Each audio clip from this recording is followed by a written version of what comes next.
Thanks to Skillshare for supporting this episode of SciShow Psych. The first 1,000 people to click the link in the description can get a 1-month free trial of Skillshare's premium membership.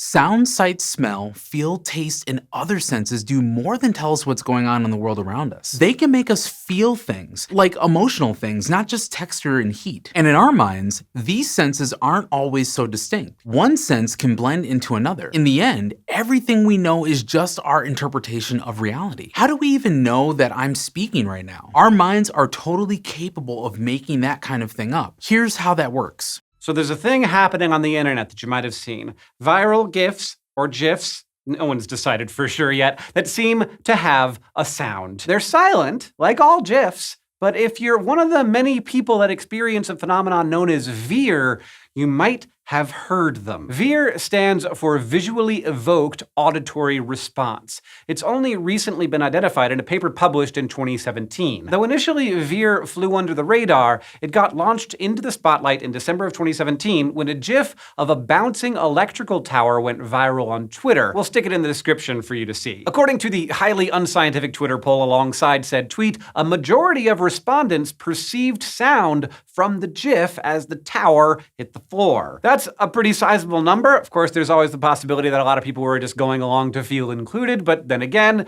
there's whole subreddits devoted to noisy GIFs. Even so, that tweet caught the eye of a whole lot of psychology researchers who promptly got really excited. Scientists from around the world started weighing in on possible solutions. One particular scientist from City University London spotted the tweet and immediately thought it was a great real-world example of work on VEER published by his lab only a few months prior. In that 2017 paper published in the journal Consciousness and Cognition, the researchers looked at sensations of sound that could be evoked by flashes of light. When asked if the presentation of flashes were accompanied by a sound, 22% of their participants said yes. And then in order to confirm those reports of perceiving sound, investigators also tested participants on a more objective measure they called visual Morse codes. In this study, a white disk presented on a black background turned on and off in particular Morse-like patterns. The participants that reported hearing the flashes were significantly better at identifying whether pairs of Morse code flashes were the same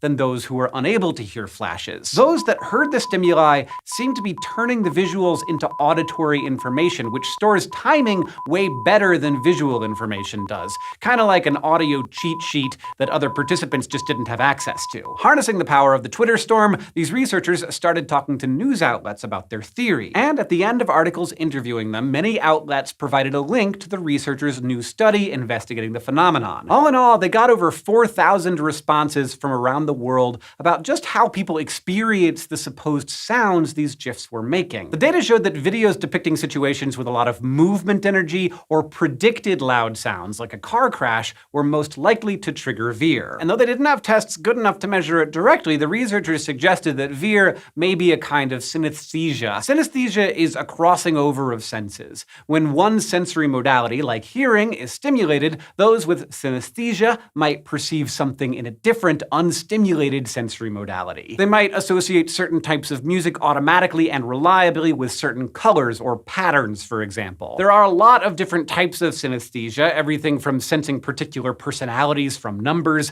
to perceiving different kinds of erotic stimulation with specific colors. We don't have a single unifying theory of what happens in the brain to cause synesthesia yet, but many scientists believe it's the product of an increased communication between sensory areas that don't usually talk. That kind of sensory overlap certainly seems similar to VEER, but whether or not VEER is a kind of synesthesia is still very much an open question. If it is, it could be pretty big for synesthesia research. The prevalence of VEER seems to be much higher than that of other types of synesthesia. And the scientists involved believe that the prevalence of sensory crossover seen in VEER might challenge the idea that synesthesia is anything other than a part of normal variations between people. Maybe it's more normal to have senses cross over like this than we first thought. However, this isn't the only theory that could explain noisy GIFs. Some people have also highlighted the possibility that that it's not actually a synesthesia-like process. It could be that visual brain areas are providing a sort of preemptive nudge to the ear to brace for expected sound. The acoustic reflex is a contraction of the stapedius muscle, a tiny muscle in the middle ear that occurs in response to loud audio stimuli. That decreases the vibrational energy transmitted to the cochlea, the part of the inner ear that translates vibrations into neural firing. The acoustic reflex is well documented in scientific literature and can be used to gain insight into a lot of different hearing conditions. It also may produce an unexpected noise in the ear when it happens,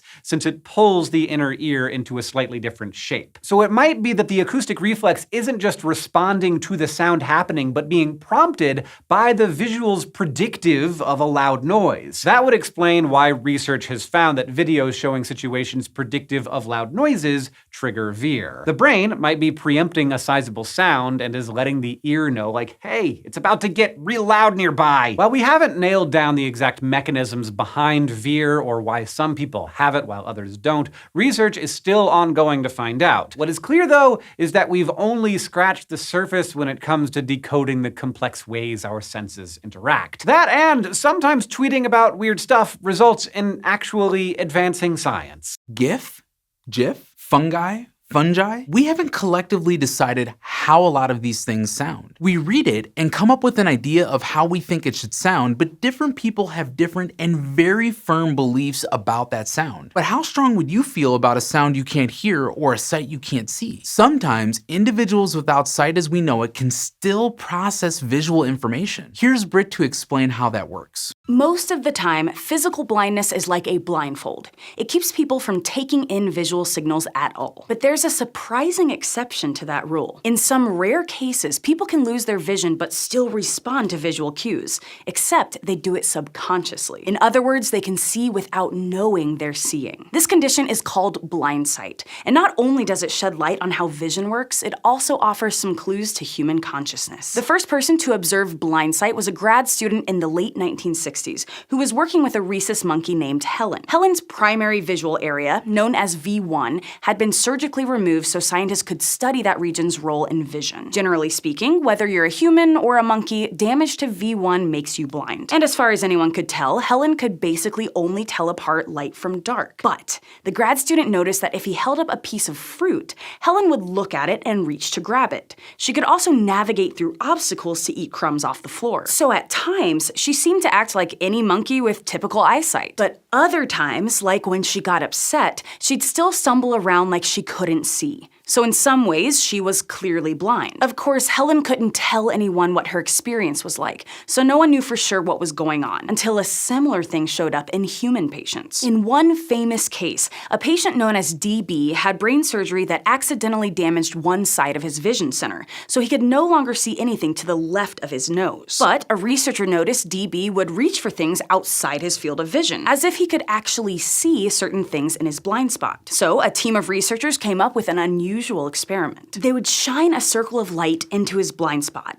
then ask DB to point at it. And he'd say he couldn't, 'cause he was blind. But if they asked him to just guess, he was usually right. The researchers also projected lines on a screen and asked DB to guess whether they were horizontal or vertical. And even though he assured them he couldn't see anything, he guessed right more than 80% of the time, which is way better than random chance. And DB wasn't the only person with this apparent superpower. Another patient named TN had his visual centers damaged from 2 separate strokes that left him completely blind. But again, scientists suspected there was more to the story. On one occasion, they asked him to walk down a supposedly empty hallway, except it wasn't empty. The scientists had filled it with boxes, chairs, a file tray, and all sorts of obstacles. But TN perfectly dodged every single one. Except afterward, he had no idea that the hallway was anything but empty. So how on earth can people do this? Scientists have some ideas. First of all, in each of these patients, the same part of the brain was damaged, that V1 region that had been removed from Helen, the monkey. Scientists think this region is where signals from your eye turn into conscious sight. But V1 is just one part of a complex network that gives us our vision. See, when signals leave your retina and travel through the optic nerve,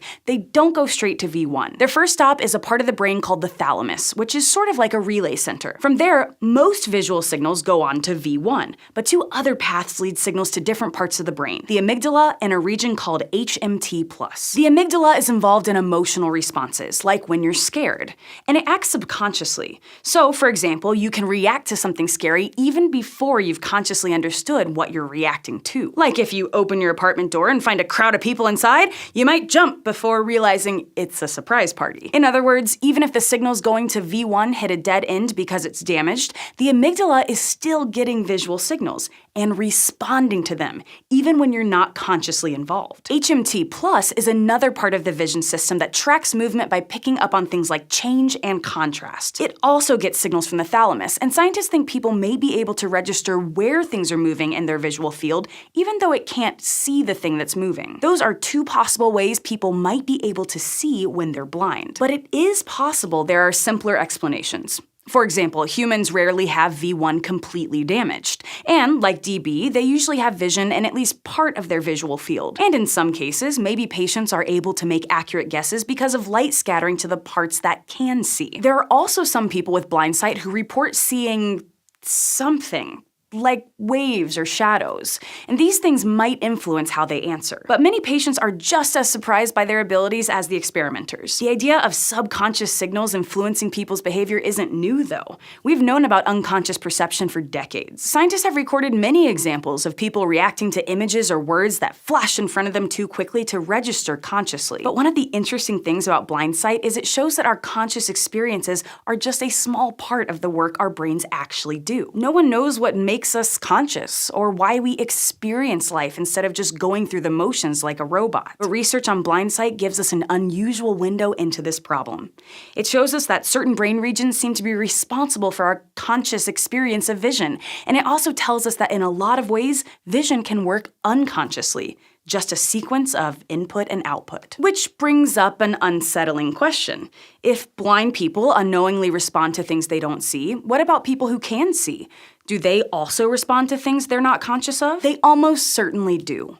We all have unconscious processing going on all the time, but fortunately, we usually don't need to rely on it. Subconscious sight is like a superpower we didn't know we had. Even when you can't see anything, sometimes you can still see things. But it's not the only sense that we get subconscious information from. Smells can do that too. We humans have our noses to thank for our powerful sense of smell. Most of us, at least, can use our noses to tell that dinner is ready or that there's a gas leak. It can save our lives. But our noses also do a lot of work that they don't get as much credit for. They pick up on chemical cues that affect us on a subconscious level, and yet those cues may play an important role in our social interactions and our personal well-being, even though we have no idea it's happening. Now, in the past, smell hasn't gotten much press compared to our other senses. But a lot of recent research suggests that our sense of smell is far more important than we first realized. One big clue is that we humans are pretty smelly compared to our closest ape relatives, and not for nothing. Our BO reflects a combination of factors like our genetics, our diet, and our emotional state. This can all be important information, and like it or not, our sweat can carry that information to other members of our species, with no effort on our part. When you smell someone's BO, your brain processes the chemical information it contains, and one thing it can do is influence your emotions. Among social species like humans, emotional contagion, or the ability to transmit emotions from one individual to another through the senses, is common and pretty useful. For instance, if one individual sees some danger like a predator and starts giving off fear signals, others may pick up on those signals and have a better chance of protecting themselves. Plenty of studies have shown that humans and other social species transmit emotions through visual cues like facial expressions and body language. And studies have also shown that certain animals transmit emotions like fear through invisible cues in their scent known as chemosignals. So some scientists wondered how much these chemosignals might play a role in emotional contagion among humans. In a 2012 study, one team of researchers designed an experiment to find out. In it, one set of participants watched videos that would provoke either fear or disgust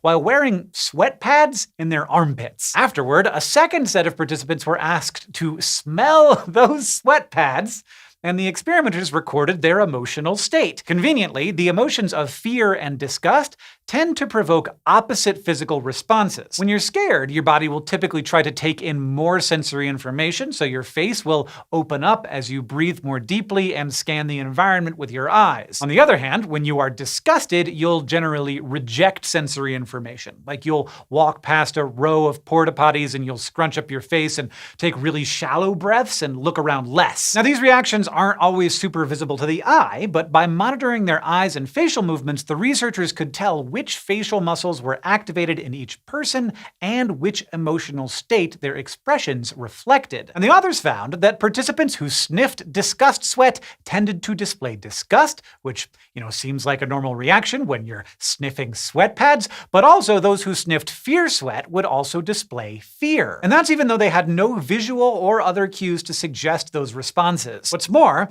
they weren't even consciously aware of the effect the smell was having on them. This suggests that the subconscious information in another person's sweat can play an important role in emotional contagion. And sharing emotions isn't only useful for protecting against threats in the environment. Literally feeling what other people feel is the basis of empathy. Various studies have linked empathy with what's called prosocial behavior, or behavior that helps other people. Basically, if we have the capacity to feel what others feel, we are more likely to look after their well-being. So in a less direct way, empathy is also a survival skill for our species. In the past, research has shown how visual cues can activate our empathy and make us more likely to help people out. But more recent research has highlighted the fact that visual cues don't act alone. For instance, a 2018 study looked at the role of chemosignals in making us feel empathy. So get this. The researchers used cotton pads to collect armpit sweat from a group of 16 participants as they gave fake presentations that were meant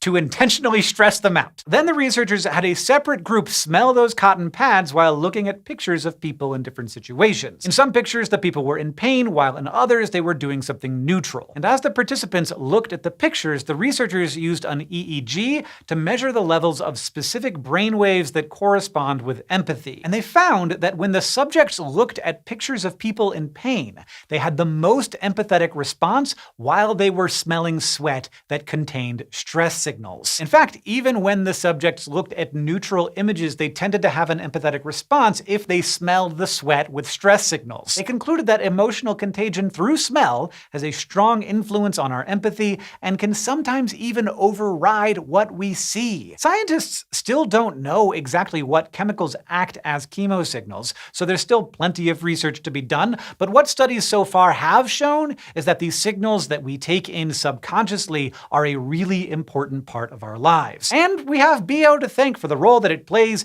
in our well-being and the well-being of our society. So your sense of smell is linked to empathy. Who would have guessed? Now, you've just seen a few of our videos back to back, and you might have noticed that we're pros at putting a lot of information into bite-sized videos. If you want to pick up those kind of skills yourself, you might be interested in today's sponsor, Skillshare. With the class Video for Instagram, you'll learn how to tell an engaging story in less than a minute. No matter your specific goals, Skillshare is there to help you learn and grow as a creative. With no ads, and new classes launching all the time, there's always more for you to discover and nothing getting in the way. The first 1,000 people to click the link in the description will get a 1-month free trial of premium membership. And checking them out also supports SciShow, so thanks. Now, on to the next sense. Our perception of our own bodies is a sense too, but one it's possible to bamboozle. You can feel so connected to an inanimate hand that you think it's your own hand and respond accordingly when something hits it. Let's go to Britt again for that experiment. There's an illusion that's become a kind of pet experiment that's used all over the world by psychologists who like spooking people. Here's how it goes. You sit at a table and hide one hand behind a divider with a blanket draped over your shoulder. There's a fake hand on the table, and the experimenter arranges it so the fake hand's wrist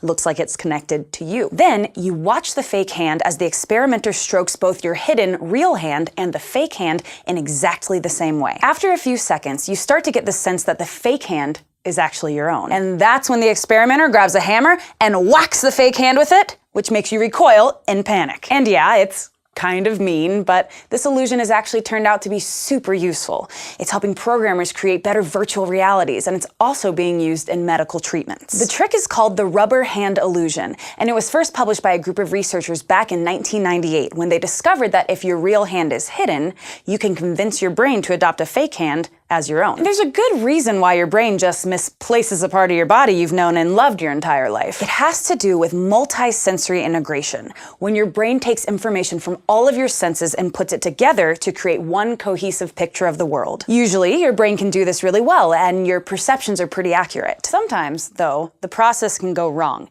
because your brain trusts certain kinds of sensory input more than others when it's building that big picture. In this case, it gives more weight to what you're seeing with your eyes and feeling with your skin. So, you see the fake hand in the spot where your real hand should be, looking like, well, a hand, and you feel touches that match what you see happening to the fake hand. Your brain trusts that more than your proprioception, the sense telling you where your hand actually is in space. So it just corrects your proprioception to match what it thinks is the most accurate version of what's happening. That's why you feel like the fake hand is yours, even though you know it's not real, and you react to the hammer. But the rubber hand illusion is useful for more than just scaring people. Researchers can also use it to make virtual reality, or VR, seem more realistic. In a 2010 study, for example, computer scientists from University College London tested whether the rubber hand illusion would make it seem more like you'd actually stepped into a simulated world. They had 20 university students use VR headsets and controllers to experience different simulations. Then, the researchers monitored their reactions to the simulations using both questionnaires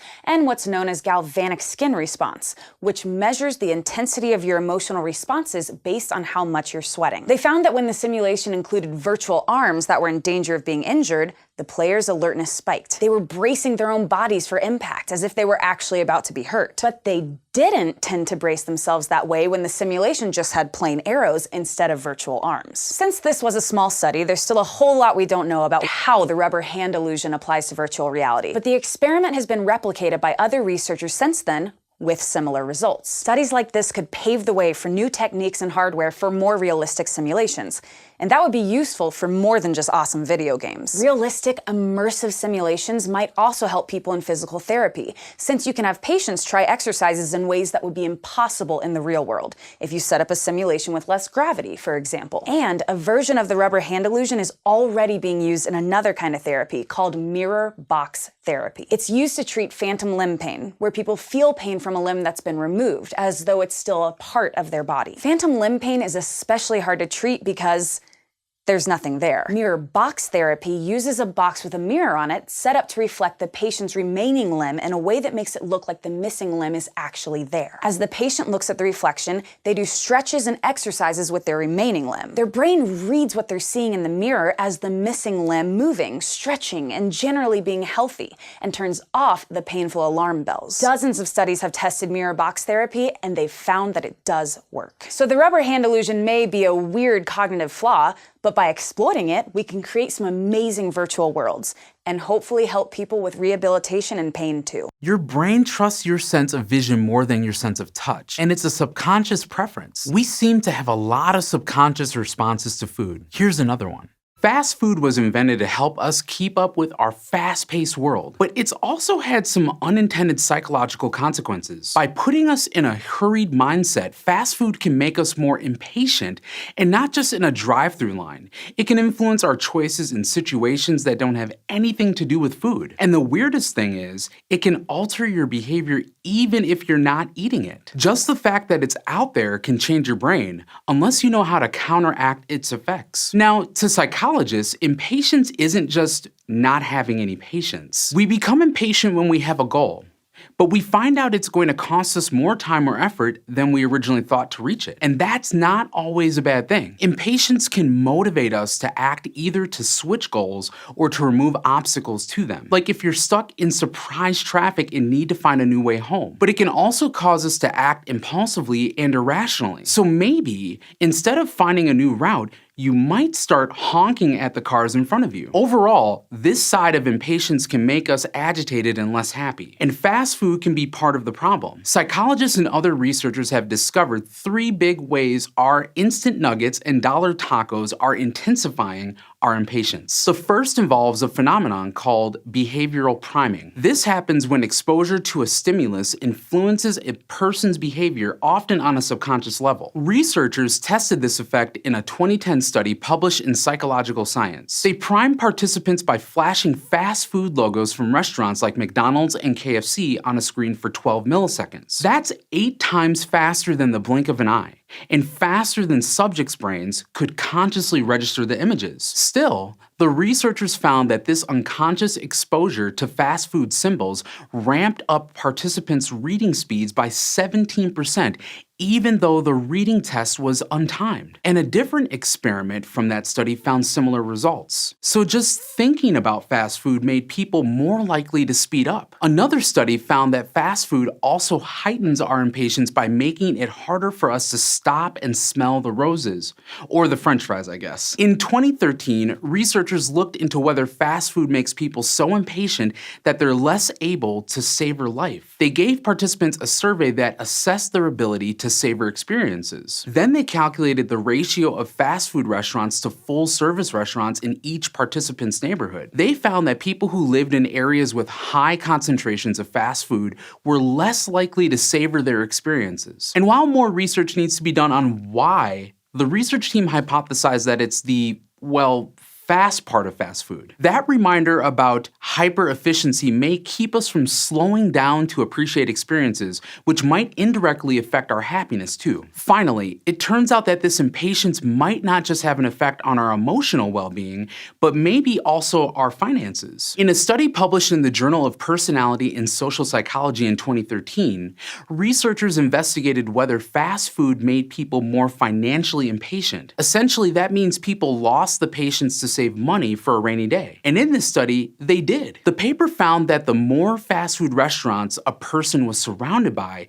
the less likely they were to save money. Again, they didn't even need to eat the food. Just standing in front of a fast food joint elevated people's financial impatience. Scientists found that people outside these eateries are more likely to accept a smaller gift card in the moment rather than receive a larger gift card later. And although this study didn't specifically control for income, others have, and the effect still holds. Researchers believe this is because fast food restaurants serve as a subconscious prime that influences our behavior. Fast food is all about saving time, so just being exposed to it could up our impatience levels and our desire to choose immediate rewards. But good news. Just because fast food is everywhere doesn't mean you're doomed to a life of checking the clock. Studies suggest that we can enhance our patience just by imagining a future outcome. This is due to the framing effect, which happens when our decisions are influenced by the way information is presented. Like in a 2017 study, scientists tested how people's patience levels changed if a question was framed as a single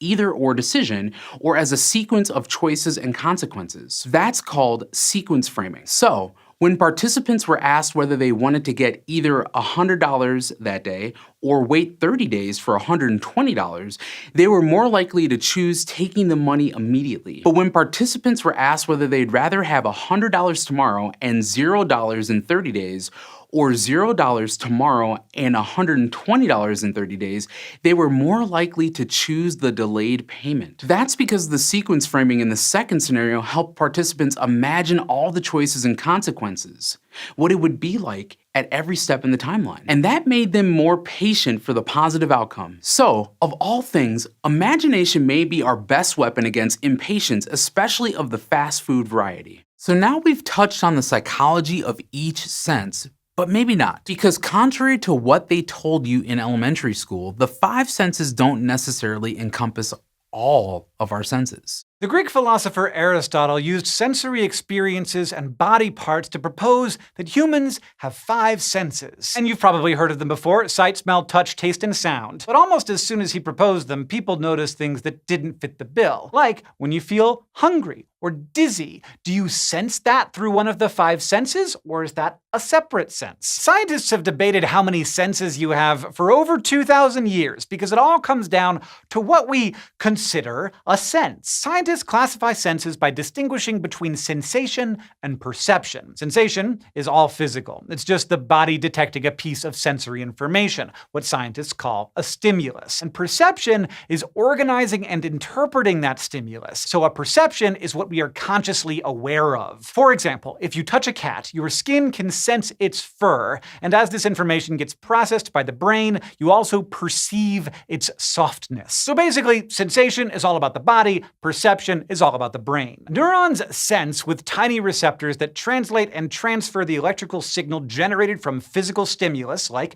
touching a cat. These signals then get organized and interpreted in different parts of our brains, leading to our conscious awareness and understanding of the stimulus, like the softness of the cat's fur. And a lot of the time when people talk about senses, this is what they really mean: perception, consciously experiencing or feeling something. So the number of senses that you have depends on which process, sensation, or perception you're taking into consideration. If you think about the sensory stimuli themselves, there would only be 3 senses. First, light stimuli translates to vision. Second, chemical stimuli is taste and smell. And third, mechanical stimuli account for touch and hearing. Then you have Aristotle's original 5 senses, which were based on perceptions caused by external stimuli that were detected by visible sensory organs like your eyes or nose. But there are definitely things that we can sense that don't have visible sensory organs attached to them. For example, you can sense hot and cold, respectively, with your skin, but that is a different thing than touch. And we have a sense of balance through the vestibular system in your inner ear,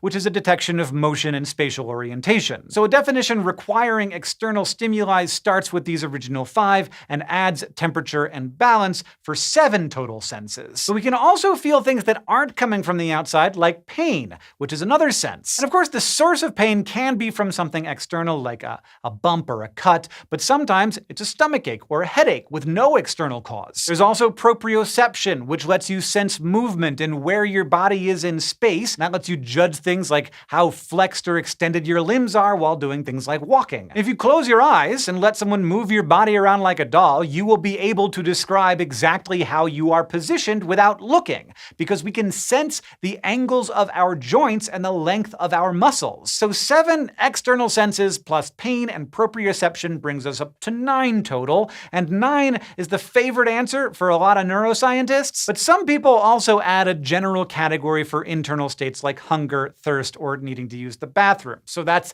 10 senses, I guess? But what about things that we can detect but we're not consciously aware of? Are those senses? Our bodies have receptors for things like the acidity of our cerebrospinal fluid and our glucose levels, but we aren't ever aware of having slightly acidic or basic spinal fluid. You can also break some of the other senses into more specific divisions. So the category of an internal state could be broken into each state individually. Hunger and thirst would be 2 different senses, and even needing to go to the bathroom would be separated into 2 senses. But also, we can detect the intensity of light and color independently of each other, so maybe vision is actually 2 senses. So if you think about senses as stimuli our body can detect, now we're somewhere in the low 20s. But we can go higher. We could think about all of the specialized and unique kinds of receptors as different senses. Vision isn't just broken down into brightness and color anymore. Color is subdivided into different wavelengths corresponding to red, green, and blue. Each color has a specific kind of receptor specialized for responding to its wavelength. Taste is now salty, sweet, bitter, sour, and umami. So now we're up to 33 senses, at least, because that's not counting the more than 400 different types of smell receptors,